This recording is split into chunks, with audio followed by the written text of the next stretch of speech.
Hello and welcome to the first in a series of explanatory videos for the basic mechanics of the Grit role-playing system that is gritty, realistic, immersive, and tactical. We start out with the damage system, which has been based on research to simulate as close as possible to real-world triage and recovery and bleeding based on medical systems used to determine how to triage patients. The math on this is a little bit complicated, but I've designed it such that you never have to do any math at all. You just need to follow these simple rules for putting pegs. But I will go ahead and explain the theory and math behind it quickly before going over the basic pegging rules and showing you the scenarios of bleeding and healing and taking damage and what that means in gameplay for immersive and tactical play. So there are 10 severities of damage. There are 2 categories, body and soul. Soul is really just for spell casting. I'm not going to go into detail about that. If you use magic, then you will need to regulate and balance your magic usage based on how much damage you want to take from the magic. Okay, so each severity is represents twice as much damage as the next. So 2 is 2 1s, 3 is 2 2s, 4 is 2 3s. So if we were to say 1 severity of damage, this is what 1 severity wound. When you roll attacks in this game in combat, you cause a given wound. The better the roll, the worse the wound, and that has a severity number. So let's say you had severity 1 wound. How many severity 1 wounds would it take to kill someone? 512. Because 1, 2, 4, 8, 16, 32, 64, 128, 256, 512. Because each box is twice the box before it. So that's where the kind of mathematics come in, but you never have to know or worry about those mathematical numbers. It's just that's what's at the base of it, and that's what makes this system where you can cause death by 1,000, actually 512 cuts, or you could cause death in one hit. So if you're using two-handed swords and pole arms, you're going to cause these larger wounds, which kill very quickly. If you're using smaller daggers and things, and you're not a very strong, powerful character, you're probably causing a slightly smaller wounds. Or if the combat is very evenly matched, even if they're using larger weapons, they're only landing glancing blows, so they're not going to kill each other even if they're causing a lot of wounds. But over time, those will stack up and cause death. So here's how the rules work. If you take a wound of 5 severity, you put attack there. If you take 7 severity, you put attack there. If you're casting spells, you put attacks up here.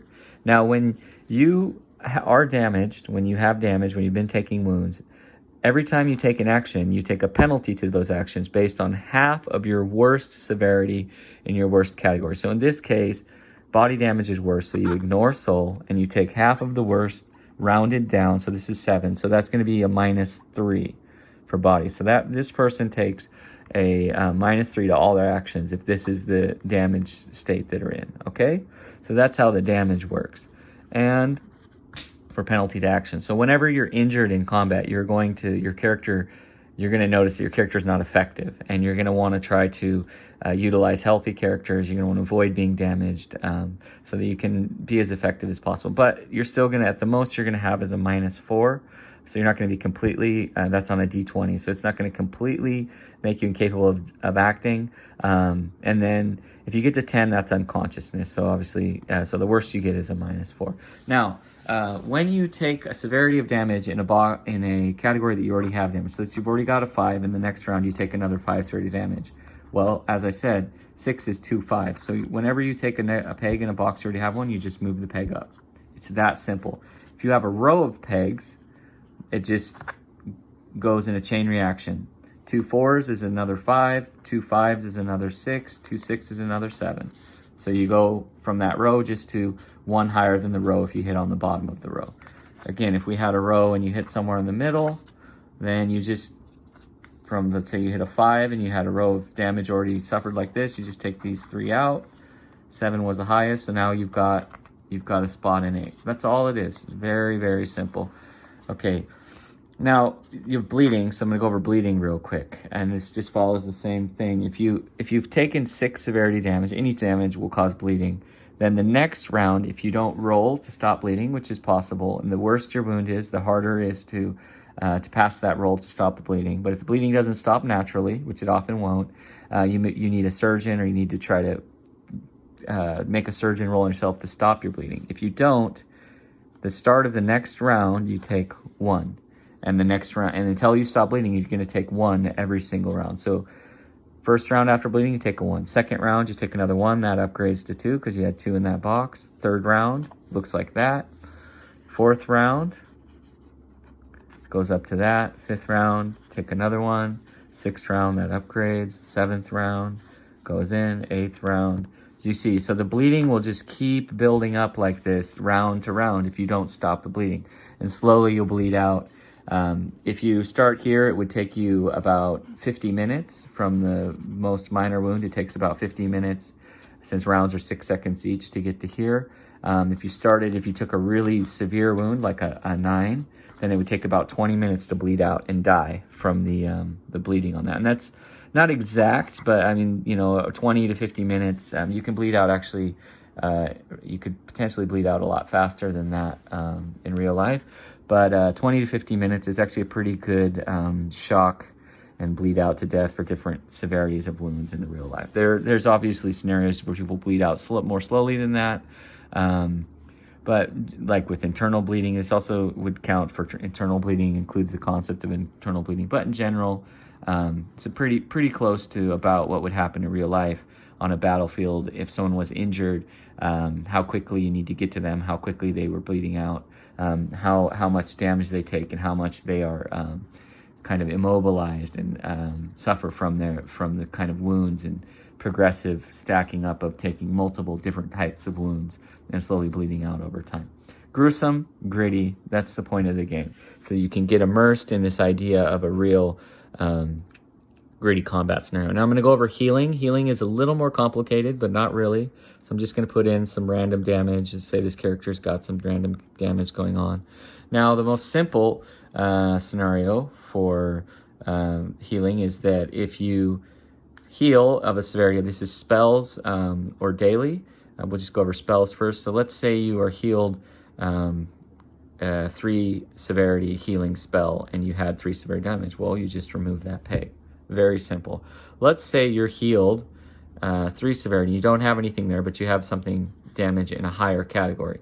In this case, so we have a healing here. Again, you don't need this peg if you don't want. It just helps visually for this explanation. You've got healing here and you had damage here. Well, this damage downgrades 1 and you put damage where the healing was.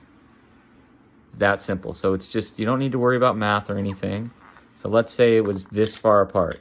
Let's say you had a 7 severity wound and you can only get 4 healing. Well, you're going to downgrade the 7 to a 6 and you're going to put damage pips in each box down to where the healing occurred. It's the severity of the healing. So that's where you're at. Very simple.